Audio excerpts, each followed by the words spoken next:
कि चिराग पासवान जी इस समय आरएसएस, भारतीय जनता पार्टी, भाजपा नीत जो अलायंस है एनडीए, उसकी सरकार के वो मंत्री हैं। चिराग पासवान जी के बारे में कहा जाता है कि चिराग पासवान जी जैसे उनके पिताजी। दोस्तों नमस्कार। देखिए, हम कल की अंबेडकर जयंती के बारे में आज हम विश्लेषण करने जा रहे हैं। जिस तरह से कल हर दल बीजेपी, जेडीयू, आरजेडी जिस तरह से बाबा भीमराव अंबेडकर साहब का जयंती मना रहे थे, शायद इससे लग रहा था कि वो दिल से उनको मानते हैं।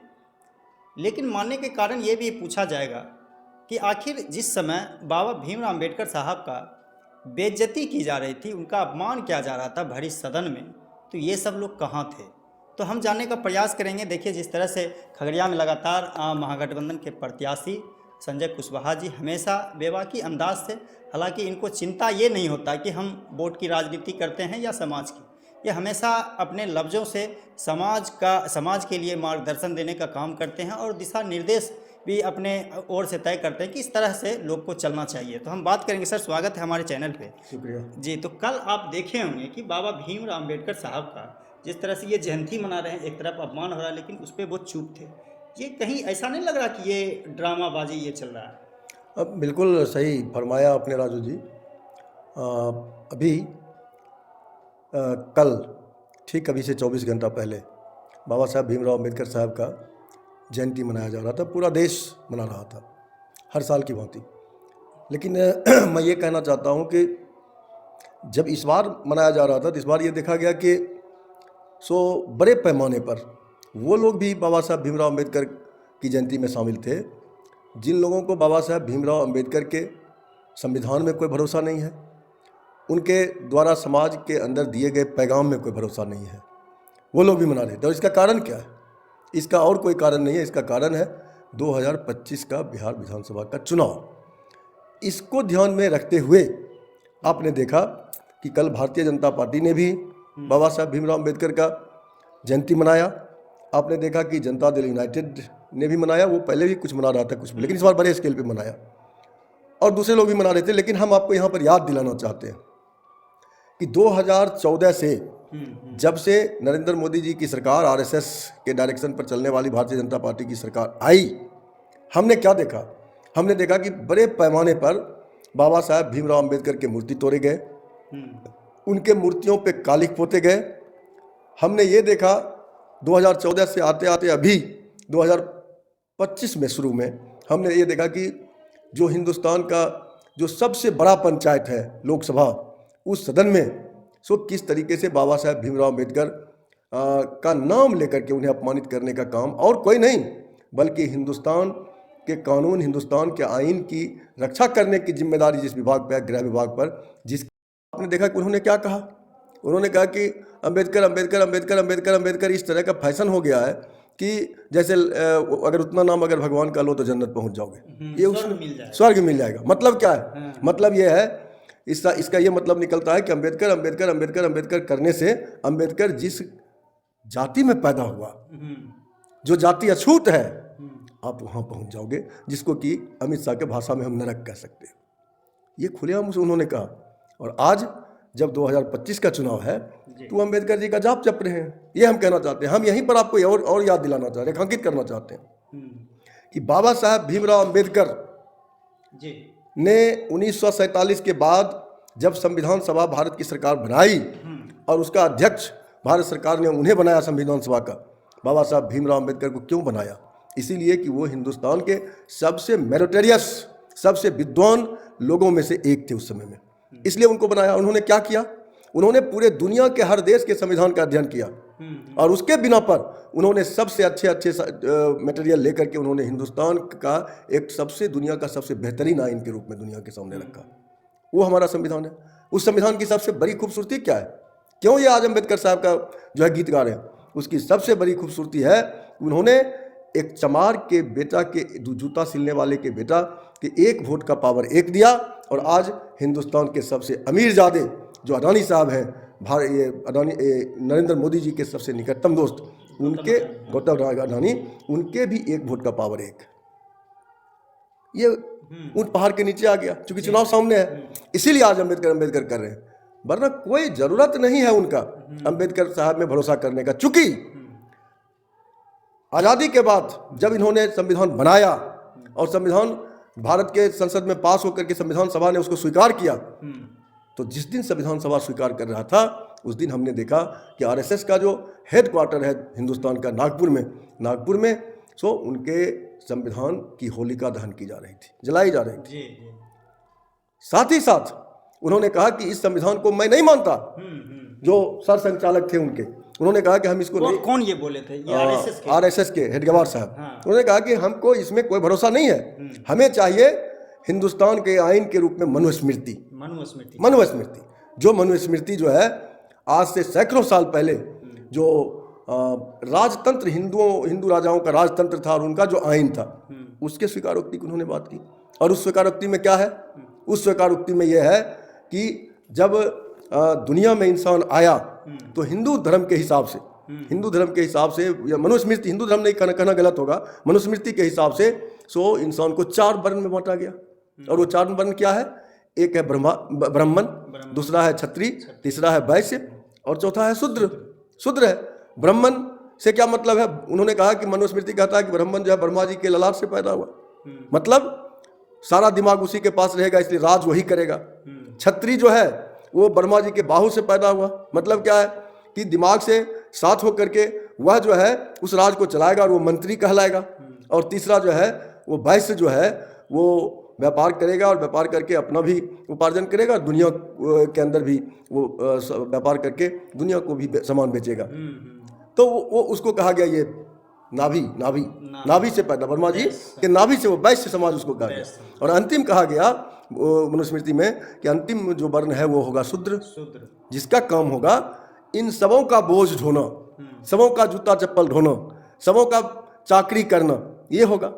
और अभी उसी मनुस्मृति को याद करते हुए जब आरएसएस के रास्ते पर भारतीय जनता पार्टी सरकार में आई 2014 से, इन्होंने एक और वर्ण बनाया, उसका नाम है अतिशूद्र। और नया बनाया मोदी जी ने। और उस अतिशूद्र में किसको लाया? उस अतिशूद्र में है सो ये मैला ढोने वाले लोग, जूता सिलने वाले लोग, कपड़ा धोने वाले लोग, ये अतिशूद्र में है। जी चलिए, मेरा सवाल है सर, तो मैं इसको पूरा कर लेता हूँ। तो दरअसल ये वो लोग हैं, तो जाहिर सी बात है कि वो उस समय जलाए, मनुस्मृति की बात कर रहे हैं, हिंदू राष्ट्र की बात कर रहे हैं। सवाल है कि अगर आपको संविधान में आस्था है, बाबा साहब भीमराव अम्बेडकर के तमाम जो समतामूलक समाज का जो एक सपना था, संकल्प था, उसमें अगर आपको भरोसा है तो फिर हिंदू राष्ट्र की बात करना गलत है। जी, ये हमारा कहना। जी, एक सवाल है सर कि देखिए, बताने का खास उद्देश्य है कि कल जिस तरह से चिराग पासवान जी भी अम्बेडकर साहब के तस्वीर पर पुष्प अर्पित किए। खगड़िया के मैं स्थानीय भी नाम लेना चाहूँगा, जिला के जो जदयू के अध्यक्ष हैं बबलू मंडल जी भी पुष्प अर्पित किए। बीजेपी के भी नेता जो सम्राट चौधरी हैं वो भी पुष्प अर्पित किए। तो कहने का मतलब ये है कि जिस समय उनको अपमान किया गया था तो यही सब लोग चुप थे, एक शब्द भी उनका बयान बाबा साहब के समर्थन में नहीं आया। तो लेकिन ये कल जो तस्वीर पे जो माला चढ़ाया, तो आप समझिए कि आखिर ये अगर बाबा साहब के ओरिजिनल समर्थक हैं, उनके विचार से सहमत हैं, तो उनको तो उनके अपमान पे सामने आना चाहिए, लेकिन नहीं आए। यदि उनके समर्थन में जो लोग अपमान किया, अमित शाह अपमान किया जो हमारे देश के गृह मंत्री हैं, अगर वो अपमानित जो किए गृह मंत्री, उनके साथ ये लोग अभी चल रहे हैं, तो इस बात को समझिए असल में है क्या। तो अगर ये उनके साथ हैं, उनके विचार से सहमत है, तभी तो ये साथ हैं। ये बहुत बड़ा सवाल सर। चिराग पासवान जिस तरह से देखिए SC ST समाज से वो आते हैं और उनका वोट भी लेते, पासवान समाज लगभग उनके साथ है। जिस तरह से अभी चचा भतीजा में लड़ाई चल रही है, लेकिन वो कह रहे हैं कि हम ओरिजिनल रामविलास के भाई हैं और उनके मार्गदर्शन पे चल रहे हैं, तो क्या कहें? नहीं, हमारा ये कहना है इस सवाल पे कि चचा भतीजा पारस जी, आदरणीय पारस जी और चिराग जी के बीच में जो पारिवारिक समस्या है वो उनकी अपनी समस्या है, जाति समस्या है, उसमें हम नहीं जाना चाहेंगे। हालांकि हम ये कहेंगे जरूर कि मिल बैठ के उसको निपटा लेना चाहिए, घर का मामला निपटा लेना चाहिए। लेकिन जहाँ तक सवाल है कि चिराग पासवान ने भी सो बहुत बड़े अच्छे तरीके से बाबा साहब भीमराव अम्बेडकर की जयंती मनाया, और आपका ये कहना है कि लेकिन जिस समय उनको अपमानित किया गया सदन के अंदर, उस समय ये चुप थे, ये आपका कहना। जदयू वाले भी चुप थे। मैंने अपने अभी जो शुरू में मैं वक्तव्य शुरू किया आपके इंटरव्यू में, मैंने उसकी चर्चा की, मैं फिर से दोहरा देता हूँ कि चिराग पासवान जी इस समय RSS भारतीय जनता पार्टी भाजपा नीति जो अलायंस है एनडीए, उसकी सरकार के वो मंत्री हैं। चिराग पासवान जी के बारे में कहा जाता है कि चिराग पासवान जी जैसे उनके पिताजी रामविलास पासवान जी, वो कुर्सी से, सत्ता से अलग नहीं रह सकते थे। ये उनसे और 2 कदम आगे हैं कि सत्ता से तो अलग नहीं ही रह सकते हैं, सत्ता में पहुंचने के लिए रामविलास जी के पास जो है उनके दिल के अंदर कभी कभी जो है लोहियावादी विचार, कभी कभी अंबेडकर साहब के प्रति जो मोहब्बत है, प्रेम उमड़ता भी था। नहीं, उनका तो एक बयान भी है कि वो लगातार सदन में बोल रहे थे कि ये बार बार जो बाबा लोग को उठा के लाते हैं, ये इसको बनाना, अघोरी स्थान बनाना है क्या? तो उनके दिल में कभी कभी उमड़ता भी था। लेकिन चिराग पासवान जो है, इनके दिल में कहीं से भी न ये लोहियावादी है और न ही अंबेडकरवादी है। ये धूर जो है पूरी तरह से ये भाजपा प्रस्त लोग हैं, पूरी तरह से आरएसएस प्रस्त लोग हैं। और इसीलिए आपने देखा कि जब अपमानित उनको किया गया तो ये चुप थे। लेकिन आज इसीलिए ये मनाने के लिए विवश है क्योंकि इनको वोट लेना, इनको 2025 का वोट लेना है। और पासवान समाज जो है, पासवान समाज का बड़ा हिस्सा भीम आर्मी का सदस्य है। आपको मैं बताऊं आपकी जानकारी के लिए, भीम आर्मी से जुड़े हुए हैं पासवान समाज के बड़े बड़े तबके जो है। पासवान समाज अल्टीमेटली अपने आप को जो है, पासवान समाज वो मानता है कि पहले मैं दलित हूं, उसके बाद मैं किसी पार्टी से मैं जुड़ा हुआ हूं, ये मानता है वो। ये ठीक है कि जातीय उन्माद में, जातीय आधार पर जो आज समावेश है उसमें वो चले जाते हैं। बावजूद इसके पूरे साल भर जो उनका संघर्ष रहता है, वो संघर्ष रहता है दलितों के रिजर्वेशन के सवाल पर, दलितों के साथ जो भेदभाव हो रहा है उसके खिलाफत में। उनका लगातार 5 सालों भर जो आंदोलन चलता रहता है। दलितों का जो एक बिहार के अंदर, देश के अंदर जो एक प्रतिष्ठा है, वो उसको वाजिब हक उसको मिलना चाहिए उसके जनसंख्या के आधार पर। ये उसका संघर्ष रहता है। लेकिन चिराग पासवान जी उस 1 वर्ष तक इनके साथ नहीं होते हैं और आज बाबा साहब भीमराव अम्बेडकर का नाम लेके उन्हें खींचते हैं। मैं आपको एक उदाहरण में बता देता हूँ। सिर्फ आप चले जाइए 1 महीना पहले बिहार में एक घटना घटी, आपको स्मरण होगा। एक 13 वर्षीय लड़की कोमल पासवान को भारतीय जनता पार्टी का एक नेता अपने गाड़ी से कुचल देता है। उस बच्ची की मौत हो जाती है। पूरे बिहार में आंदोलन हुआ, पूरे बिहार ने आवाज लगाया कि भारतीय जनता पार्टी का नेता कोमल पासवान को कुचल दिया, इसलिए उस पर जो है कड़ी से कड़ी कार्रवाई होनी चाहिए। वो दलित थी, वो गरीब घर की बेटी थी, उसे न्याय मिलना चाहिए। मगर चिराग पासवान जी को जब बहुत कुरेदा आपके जैसे पत्रकारों ने, तो उन्होंने कहा कि ये महज एक एक्सीडेंट है, ये मौत नहीं है। लेकिन जांच का रिपोर्ट साफ साफ आ गया सामने कि कोमल पासवान को जो है वो उसने जानबूझ करके कुचल दिया। तो ये वो लोग हैं, ये लोग के बोलने का मुंह अलग है, बोलने का जो चेहरा है वो अलग है, और उसको लागू करें कि ना करें वो चेहरा अलग है इनके पास। तो देखिए कल जहाँ तक जदयू का सवाल है, जदयू जो है बाबा साहब भीमराव अम्बेडकर के सवाल पर हम ये कह सकते हैं कि 2 साल 3 साल पहले तक जदयू का कहीं न कहीं बाबा साहब भीमराव अम्बेडकर के प्रति कुछ प्रेम था, 2 साल 3 साल हाँ पहले तक। लेकिन जैसे जैसे नीतीश कुमार जी का जो है मानसिक संतुलन बिगड़ रहा है, उनकी याददाश्त कमज़ोर हो रही है, या किया जा रहा है, मैं उसमें नहीं जाना चाहूँगा मैं, लेकिन वो कमज़ोर हो रहा है।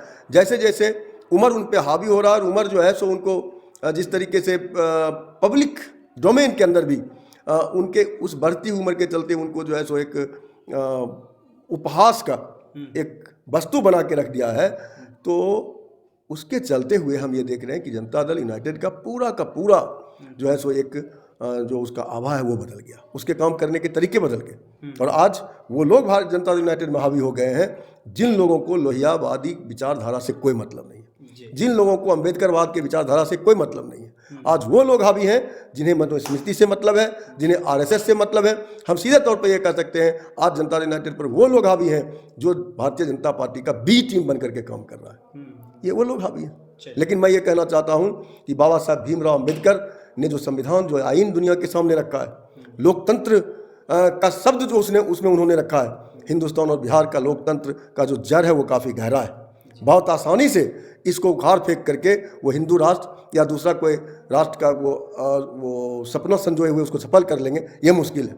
दूसरी चीज़ हम कहना चाहते हैं कि सेकुलरिज्म का, धर्मनिरपेक्षता का भी एक सिद्धांत उन्होंने उसके अंदर रखा है। आज वो कितनों कोशिश कर लें, अभी होली में उन्होंने कोशिश किया, उसी दिन रमज़ान का अंतिम अलविदा भी था ना, अलविदा का नमाज जी। उसी दिन था। उन्होंने बहुत कोशिश किया, बयानबाजी उन्होंने किया कि भाई जिन मुसलमानों का 56 इंच का सीना मोदी की तरह होगा, वही जो है दोपहर के समय में नमाज अदा करने के लिए घर से निकलना, नहीं तो घर के अंदर बंद होकर नमाज पढ़ना।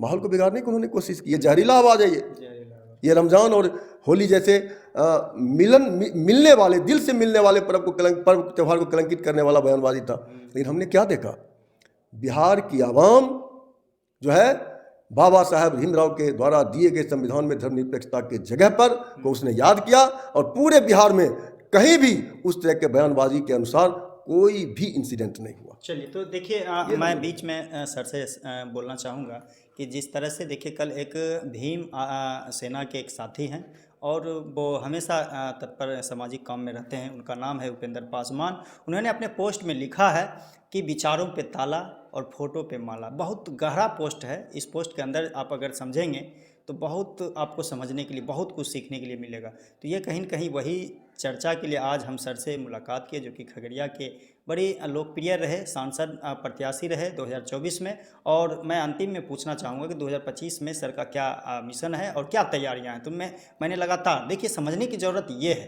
कि आपके फ़ोटो चढ़ाने से, फ़ोटो पे माला चढ़ाने से अगर उनका अपमान का बदला पूरा हो जाता है तो ठीक है, लेकिन जिस तरह से आप फ़ोटो पे माला चढ़ाते हैं, फिर उसी समाज को कहीं न कहीं ये गुमराह करते हैं कि हम मान तो रहे हैं, लेकिन उनको कोई बेइज्जत करेगा तो हम उसमें बदला या हम किसी तरह का बयान नहीं देंगे। ये आपको कहीं न कहीं सीधे तौर पर बुड़बक बनाने का काम कर रहे हैं। तो सर अंतिम सवाल है कि 2025 के चुनाव के लिए आप क्या तैयारी है सर? जिस तरह से आपका भी एक मैसेज है खगड़िया में कि आप भी विधानसभा में आ रहे हैं, ये मार्केट में इस तरह का हवा नहीं असल में हम जिस पार्टी से बिलोंग करते हैं, मार्क्सवादी कम्युनिस्ट पार्टी, तो मार्क्सवादी कम्युनिस्ट पार्टी जो है सो कोई हवा में तीर चलाने वाली पार्टी नहीं है। मार्क्सवादी कम्युनिस्ट पार्टी का कोई कार्यकर्ता वो अपने मन से अपनी उम्मीदवारी का ऐलान नहीं कर सकता। मार्क्सवादी कम्युनिस्ट पार्टी एक अनुशासित पार्टी है, उसके जीरो ग्राउंड से रिपोर्टिंग के हिसाब से हम वो करते हैं। और मार्क्सवादी कम्युनिस्ट पार्टी की सबसे बड़ी चिंता ये नहीं है कि संजय कुमार कुशवाहा चुनाव मैदान में आवे। उसकी बड़ी चिंता और बड़ी जवाबदेही ये है कि कैसे नफरत फैलाने वाली ताकत को, भारतीय जनता पार्टी को, हम बिहार विधानसभा का 2025 के चुनाव में डिफीट दें। ये हमारी बड़ी जिम्मेदारी है। अब उस बड़ी जिम्मेदारी का जब हम चर्चा करते हैं तो हमारे सामने क्या प्रश्न उठता है? हमारे सामने प्रश्न ये नहीं उठता है कि हम एक संजय कुमार कुशवाहा कैंडिडेट होकर के चुनाव मैदान में आवे, CPIM चुनाव मैदान में आवे, बल्कि हमारी जवाबदारी ये बनती है कि हम एक ऐसा अलायंस जो 2024 में था, उस अलायंस का जो दायरा है उसको तो मजबूत करें, उस दायरे को हम और भी बढ़ावें और इतनी ताकतवर हम उस अलायंस को हम बना लें, उस अलायंस के बिना पर हम NDA को बिहार की गद्दी से हम उखाड़ फेंकें। ये हमारी जिम्मेदारी है। अब सवाल है कि उस जिम्मेदारी को पूरा करने में जो CPIM को जवाबदेही मिलेगा, उस जवाबदेही का निर्वहन CPIM करेगा। CPIM महागठबंधन जो जिम्मेदारी हमें देगा उसका निर्वहन हम करेंगे। लेकिन अल्टीमेटली हम ये जरूर कह सकते हैं कि महागठबंधन का जो एकता है वो कायम रहेगा। महागठबंधन 2025 के चुनाव में बिल्कुल ताकत के साथ रोजगार का सवाल, महागठबंधन 2025 के चुनाव में किसानों के किसानी में जो खाद, डीजल, बीज, उसमें जो कठिनाई, उसका जो महंगाई का जो सवाल है, तो उस पर सब्सिडी का सवाल, किसानों के फसल का लाभकारी दाम का सवाल, नुकसान जो हुआ, किसानों के जो फसल नुकसान हुए हैं इसका तुरंत जो है 50,000 करके प्रति एकड़ जो घोषणा करे, जो सरकार देने की बात करे, वो सवाल, माई बहन योजना जो हमारे तेजस्वी जी ने लाया है, उस सवाल को लेकर के, महंगाई के सवाल को लेकर के, नफरत के दुकान को बंद करके मोहब्बत के दुकान को सजाने का सवाल लेकर के हम जाएंगे। पलायन रोकने का जो सवाल है, रोजगार का जैसे ही सृजन होगा पलायन रुकेगा, ये सवाल, स्वास्थ्य का सवाल, शिक्षा का सवाल, हम इन सवालों को लेकर जाएंगे। और इन सवालों को लेकर जाएंगे। हमें उम्मीद है कि जिस तरीके से बिहार की जनता त्रस्त हो गई है एक ऐसी सरकार से, जिस सरकार का मुखिया को आज आराम में जाना चाहिए, जिस सरकार के मुखिया जो है एक परेशान हाल में, वो खुद अपने शरीर पर, अपने जुबान पर जो आदमी काबू नहीं कर पा रहा है, उस आदमी के हाथ में बिहार जैसा राज्य, संवेदनशील राज्य, उसे संभलने का कोई सवाल नहीं है। बिहार बहुत ही पीछे जा रहा है। बिहार उस आदमी के हाथ में काफ़ी खराब हाल से गुजर रहा है। हम उस हाल से बाहर करने में शायद सफल हो जाएंगे। चलिए सर, जुड़ने के लिए बहुत बहुत धन्यवाद।